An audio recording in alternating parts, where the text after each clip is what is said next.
Viewers, सर्दी में खांसी और जुखाम से बचाने के लिए हम आज आपके लिए लेकर आए हैं मसाले चाय की रेसिपी। 1 गिलास पानी, आधा चम्मच से थोड़ा कम चाय पत्ती, चीनी, अदरक।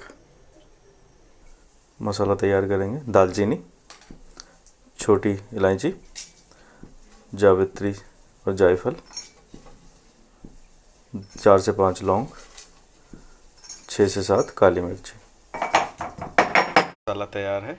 अब हम अपना इस मसाले को चाय में डाल देंगे और इसके बाद हम चाय को 3 मिनट तक पकाएंगे। 3 मिनट के बाद हमारी चाय तैयार है और अब आप इस मसाला चाय को सर्व कीजिए। व्यूअर्स, ठंडी में आप इस मसाला चाय को एक बार ज़रूर ट्राई करें।